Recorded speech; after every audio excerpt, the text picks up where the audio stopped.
Pessoal, bom dia a todos, irmãos e irmãs, amigos e amigas, sejam todos bem-vindos. Bem-vindo você presente, bem-vindo você que nos acompanha pelo YouTube.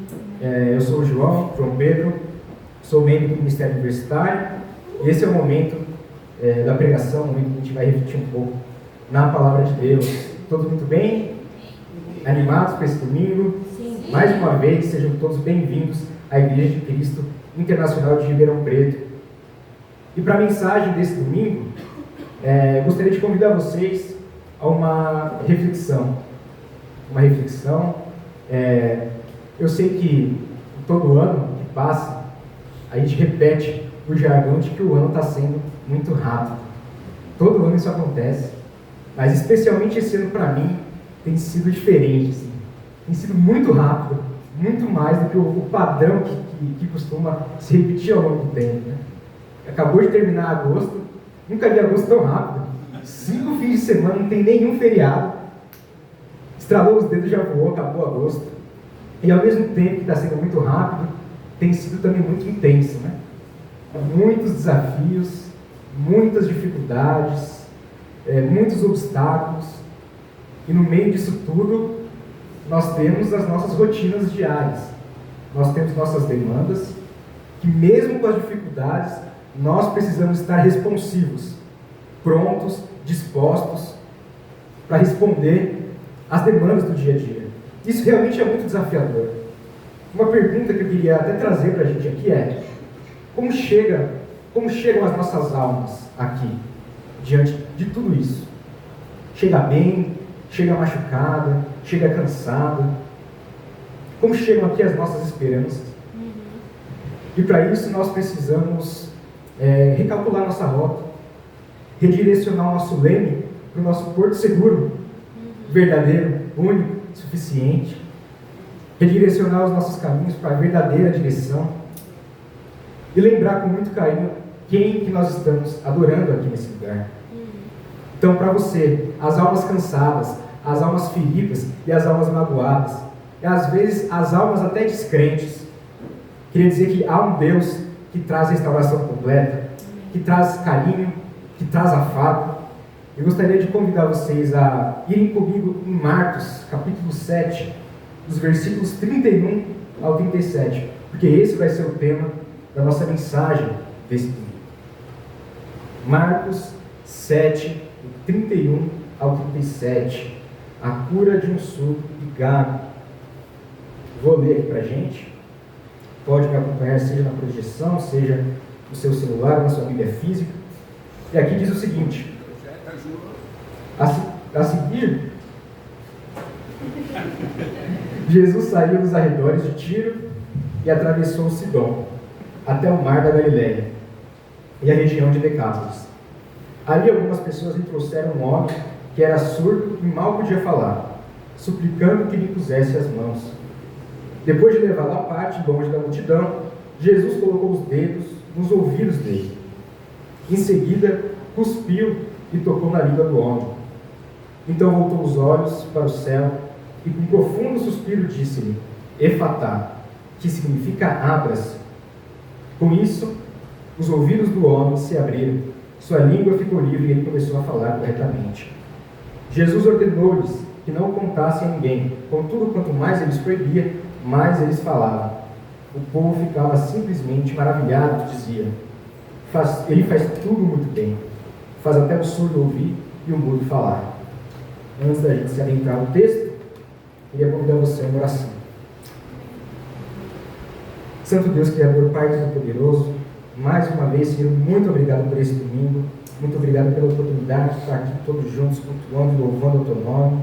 Queria pedir, Senhor, nesse momento, que o Senhor concedesse a mim muita sabedoria, discernimento e entendimento, para que a Tua palavra seja transmitida para a igreja de maneira excelente, de maneira entendível, compreensível, e que eu seja apenas um instrumento do Senhor na vida das pessoas.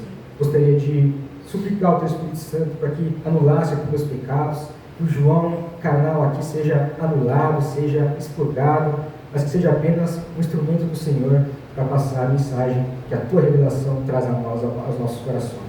Obrigado por tudo, pela oportunidade de estar aqui, pela graça e misericórdia que recai sobre nós em mais um domingo, em mais uma semana, em mais uma manhã. Em nome de Jesus Cristo, que eu oro, suplico e agradeço. Amém. Muito bom, excelente. Vamos lá. Então, lemos aqui uma passagem do Evangelho de Marcos. Eu queria falar um pouquinho desse Evangelho. É o primeiro Evangelho dos 4 escrito, né? E a autoria desse Evangelho, tradicionalmente, é dada a Marcos. E tem algumas informações curiosas sobre Marcos que eu gostaria de compartilhar com vocês para ser um elemento de motivação para essa pregação. Então, a gente pode ver com algumas escrituras que Marcos teve um papel extremamente importante no ministério de Jesus. Então, Marcos teria sido um grande cooperador do ministério. Ele foi, de acordo com essa passagem de Atos 12, 25, um companheiro de missão de Paulo e Barnabé. Além disso, ele foi muito próximo do apóstolo Pedro, de tal modo que Pedro chama de filho da fé. Ele era muito íntimo de Pedro, e muitos estudiosos até atribuem a Marcos o papel de intérprete de Pedro na escrita desse evangelho. Outro fato curioso, Maria, mãe de João Marcos, a casa de Maria, da mãe de João Marcos, foi o lugar de reunião da igreja naquela época. Então, a igreja se reunia na casa da mãe de João Marcos. Era um lugar de comunhão e também um lugar de oração.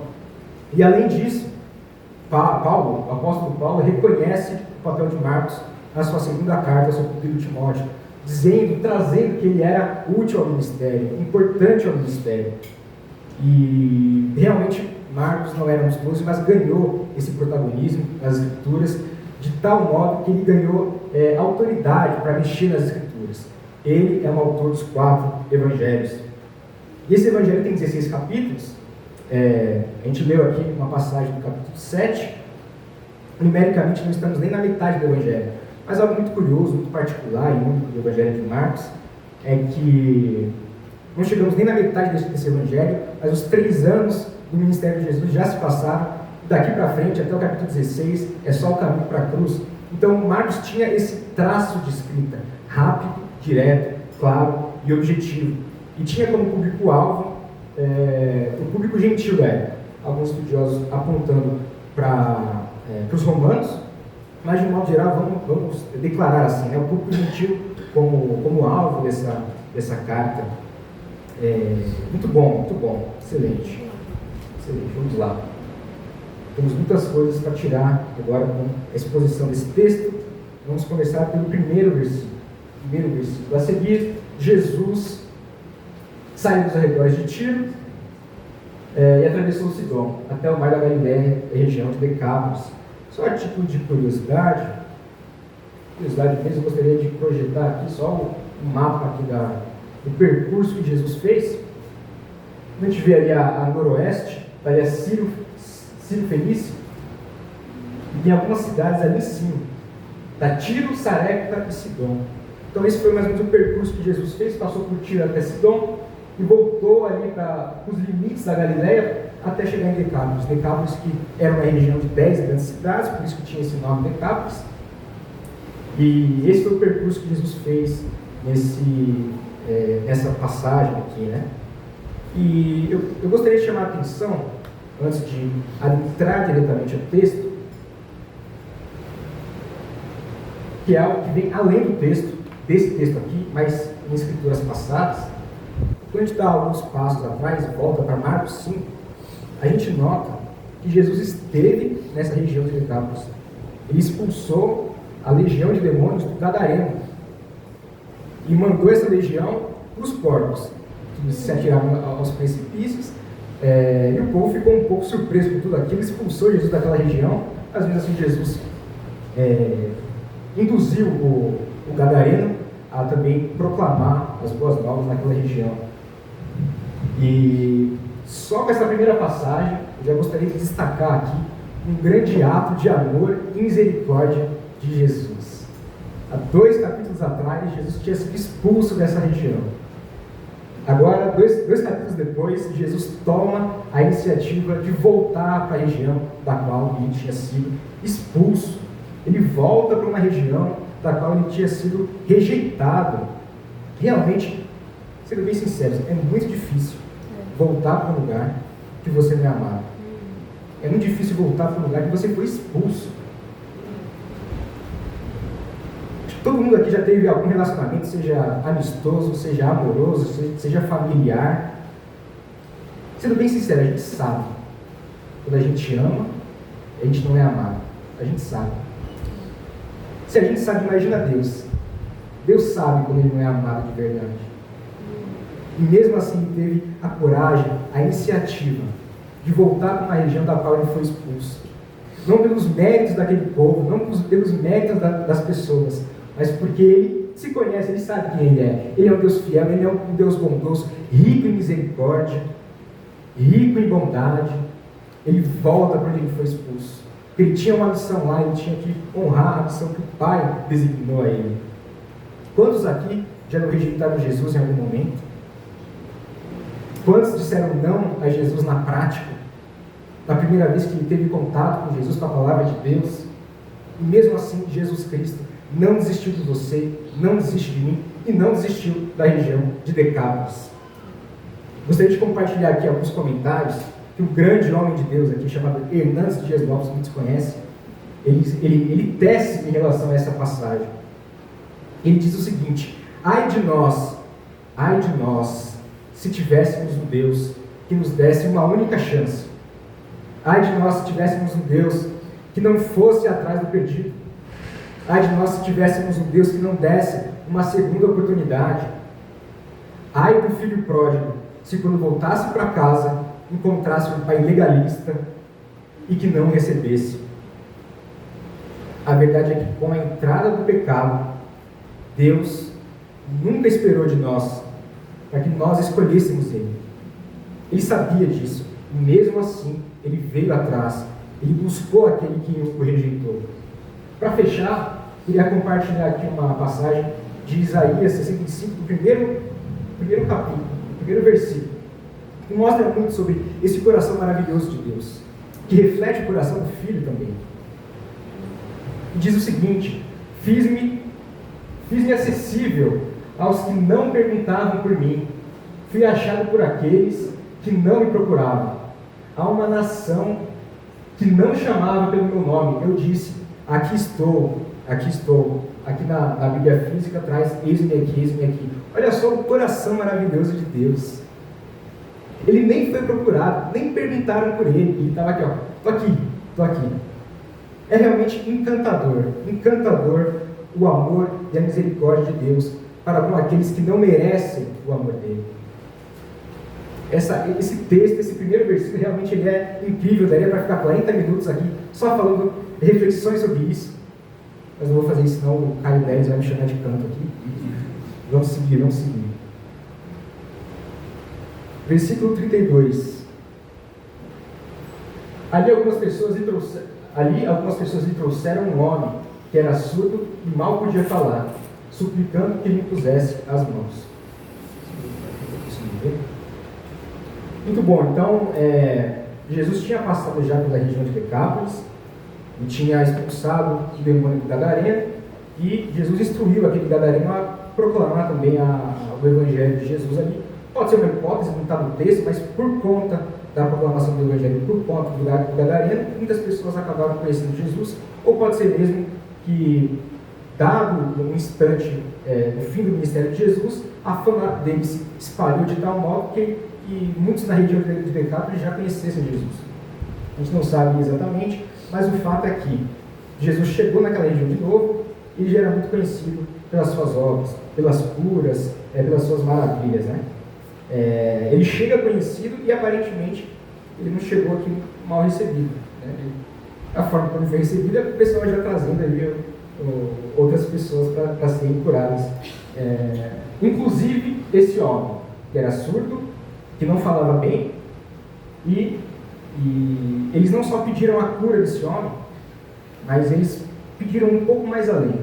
Isso foi um pouco mais além. Eles quiseram instituir um método. Jesus, faça dessa forma,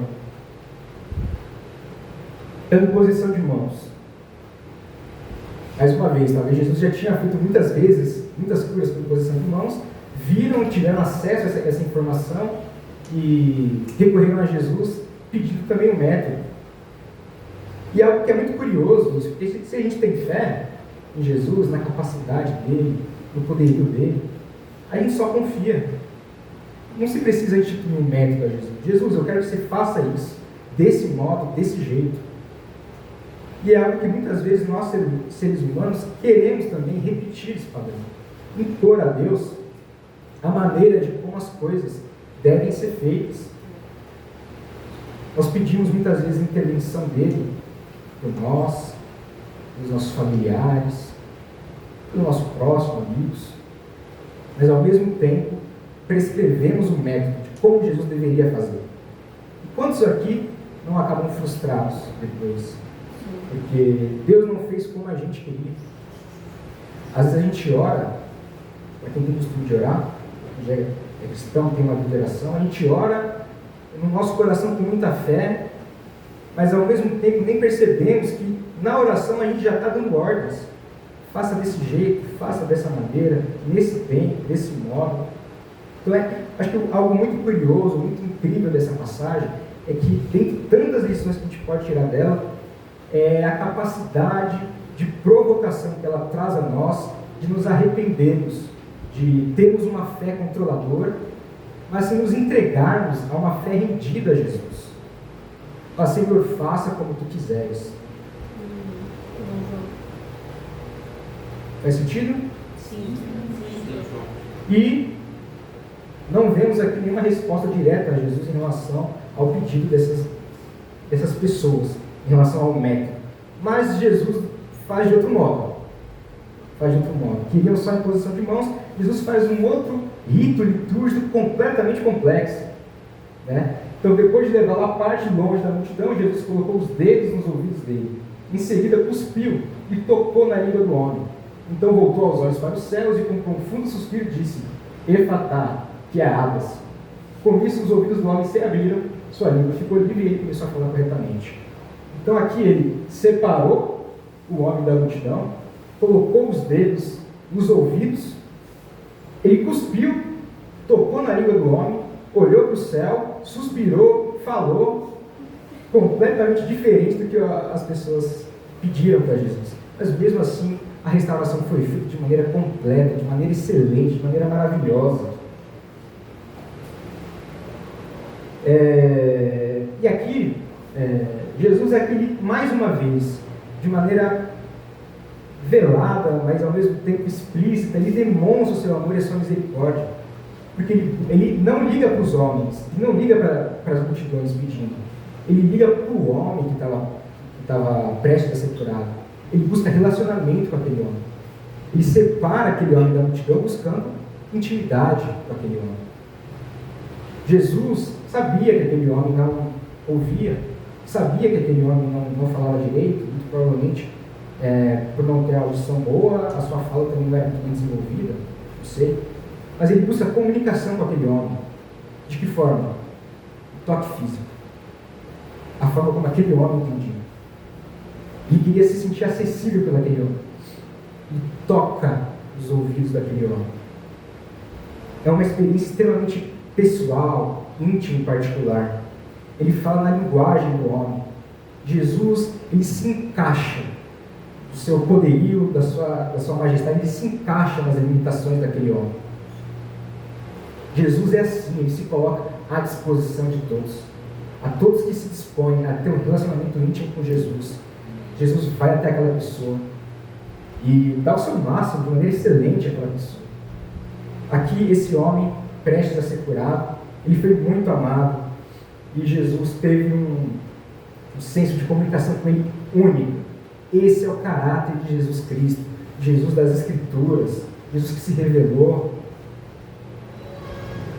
E também Jesus utiliza um método bem contraintuitivo para exercer a sua cura, né? Imagina o cuspe, né? É diferente, a gente estranha. Mas Jesus usa caminhos estranhos para fazer a vontade dele. Jesus usa caminhos desconfortáveis, que a gente nem imagina, para exercer a sua vontade. Se a gente for ver o começo desse capítulo 7, A gente vai ver o contexto em que Jesus está ali com seus discípulos e os fariseus vão perturbar um pouco Jesus. Mas ele está indo comer sem lavar as mãos. Aí Jesus santifica todos os alimentos, diz que o que torna o homem impuro não é o que entra, e depois é expelido do corpo, mas é o que sai do coração. Então Jesus declara de onde vem a impureza, a podridão do coração. Mas a grande verdade é que para aquele povo, a saliva também era algo impuro. Alguns estudiosos vão seguir essa linha, de que a saliva era algo impuro, representava impureza. E ainda mais de alguém com limitações físicas, cujas limitações eram associadas ao seu passado, aos pecados. Tocar na língua, usar a saliva, trazia uma impureza muito grande. Mas Jesus utilizou algo que poderia ser considerado impuro para trazer purificação. Esse é o caráter de Jesus. E Jesus, ele toca em feridas nossas que ninguém toca. Ele toca em áreas nossas que são nojentas, que são vergonhosas. A gente olha para o nosso próprio coração e tem vontade de guardar aquilo e não contar para ninguém, porque é podre, é nojento. E Jesus pode usar isso para transformar cada um de nós. E Jesus não tem nojo. Jesus, ele tem misericórdia, amor, compaixão. Nos lugares mais inacessíveis, ele traz uma transformação plena. Não só física, mas também espiritual. Ele traz restauração. É isso que eu queria deixar muito claro aqui hoje, por meio dessa postura de Jesus, nessa cura. Amém? Faz sentido? Amém. Louvado seja Deus por isso, amém? Amém. Glória a Deus por isso, amém? Amém. Aleluia, irmãos? Amém, amém. E por fim, Jesus olha para os céus e diz Efatá, que significa abra-se. É uma expressão em aramaico, né? E aqui Jesus também se revela como Deus, assim como em todos os evangelhos. E aqui ele cumpre uma profecia messiânica do Antigo Testamento, que diz o seguinte: então se abrirão os olhos dos cegos e se destaparão os ouvidos dos surdos. Então os coxos saltarão como cedo, e a língua do mudo cantará de alegria. Águas irromperão no ermo e riachos no deserto. Mais uma vez, essa cura que Jesus exerce sobre o surdo e gago, ela aponta para Ele mesmo, para a glória dEle, para a divindade dEle. Aponta para a missão que o Pai designou a Ele. Então só Jesus tem essa capacidade de trazer visão ao cego, audição ao surdo, uma fala correta aos mudos ou gagos. Quem hoje na sua vida precisa conhecer esse homem? Quem precisa hoje ter os olhos abertos, os ouvidos destampados, a língua apta para se comunicar com Jesus? Jesus também pode restaurar a vida dessa pessoa. Essa pessoa que muitas vezes a gente olha e diz: ixi, essa aí não tem jeito não. Nunca nem quis saber de Jesus, né? De Deus, de igreja, de Bíblia. Mais uma vez, não é sobre a pessoa, é sobre a capacidade de Jesus de se achegar aos mais improváveis, a se comunicar com aqueles que nem nós mesmos temos esperança e fé. Então, eu queria convidar você a orar por essa pessoa, não instituir a Jesus Cristo, nem um método, nem um prazo, mas apenas crer ali no seu íntimo, com a sua porta fechada, direcionar oração a essas pessoas, com bastante discrição e fé. E aí Jesus volta a se comunicar com as pessoas ao redor. Muito curioso que Jesus tirou aquele homem das multidões ali, né? Levou ele à parte, mas talvez tinha alguém por perto ali, né? E aí Jesus ordenou às pessoas, lhes ordenou que não contassem a ninguém. Contudo, quanto mais ele os proibia, mais eles falavam. E aí tem um modo de reação das pessoas, que era: o povo ficava simplesmente maravilhado e dizia: ele faz tudo muito bem, faz até o surdo ouvir e o mudo falar. De fato, né, Jesus pede para que essa cura, essas obras não fossem divulgadas naquele momento, mas naquela ocasião era importante que isso fosse feito, né? Que não se disseminasse tanto assim, porque aquele povo estava muito machucado, aquele povo estava muito oprimido. A história daquele povo é de submissão a vários outros povos, guerras com várias nações, e naquele momento eles estavam subjugados a Roma. Então eles estavam muito ansiosos por um líder libertador, mas não um líder libertador espiritualmente falando, mas um líder político, um líder militar, às vezes até um curandeiro, né, para ajudar aqui e ali. Mas Jesus era muito mais do que isso. O propósito de Jesus não era ser esse líder só para ser admirado pelas pessoas aqui nessa terra. Mas o propósito dele aqui era anunciar o reino de Deus e ir para a cruz. É o que o Leozinho explicou para a gente aqui na ceia. E a restauração que Jesus ia trazer, muito maior do que só abrir os ouvidos de um surdo e a língua de um mudo ou gago, era restaurar a vida do povo de Deus por meio do sacrifício dele na cruz. Esse era o maior propósito de Jesus. E tinha o tempo certo para tudo. É impressionante o ajuste fino de Jesus. O tempo exato para cada coisa. Então Jesus ia se revelar, em algum momento ele ia passar pelos soldados romanos, ia ser cuspido, ia ser maltratado, ia ser morto, e os pecados de todo o povo iria recair sobre ele. Mas tinha um tempo certo. E note bem, como o povo reage, né? Maravilhado. Ele faz tudo muito bem. Tudo muito bem. É muito curioso porque esse tipo de reação me remete muito à criação. Remete muito a Gênesis. Deus criou o mundo lá no primeiro capítulo de Gênesis. E a cada etapa da criação, Deus olhava para a própria criação e se agradava da criação. Foi tudo muito bem feito. Só que o Deus que cria a vida, o Deus que gera a vida, veja só, Ele também restaura a vida. Ele é o Deus que vai atrás daquilo que o pecado estragou. Aqui tem até a passagem de Gênesis, né? Gênesis 1:31. E Deus viu tudo que havia feito, e tudo havia ficado muito bom. Passaram-se a tarde e a manhã. Esse foi o 6º dia.